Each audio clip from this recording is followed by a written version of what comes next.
Mummy I think इस delegation से एक और मीटिंग करनी पड़ेगी।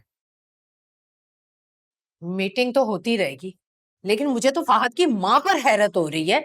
अब अगर वो स्कूल की प्रिंसिपल है तो चंद जुबानी हम पर इस्तेमाल करेगी वो। घर देखा था उनका, तुम दोनों के ससुराल से भी गया गुजरा है।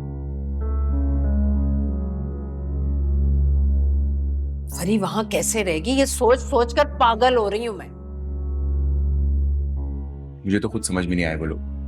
मम्मी कोई बात नहीं, अल्लाह का दिया हुआ हमारे पास बहुत कुछ है।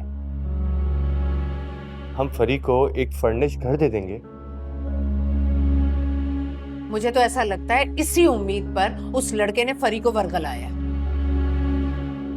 बुरी बात है मम्मी, आपका होने वाला दामाद है, उसके लिए इस तरह के अल्फाज मत यूज करें। अच्छा, तो तुमने तय कर लिया कि फरी की शादी उसी से होगी? मम्मी, ये फरी की ख्वाहिश और फरी का फैसला है। अगर आपको इस बात से इनकार करना था तो उसे उम्मीद क्यों दिलाई? आप साफ इनकार कर देती।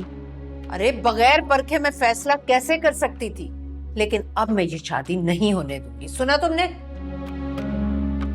अरे शहर के सारे लड़के मर गए हैं क्या जो मैं अपनी इकलौती बेटी इनके यहाँ ब्याह दूं? तो फिर आप फरी को समझाए ना मम्मी कि रिश्ता अपनी बराबरी के लोगों में किया जाता है। फ्यूचर की प्लानिंग आंखें बंद करके तो नहीं की जाती।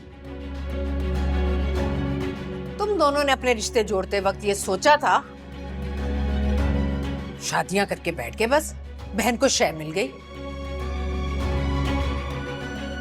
मम्मी हम दोनों को तो किसी और के घर में जाके नहीं रहना, लेकिन जब फरी उस छोटे से घर में जाके रहेगी तो सारा इश्क दूध की झांक की तरह बैठ जाएगा।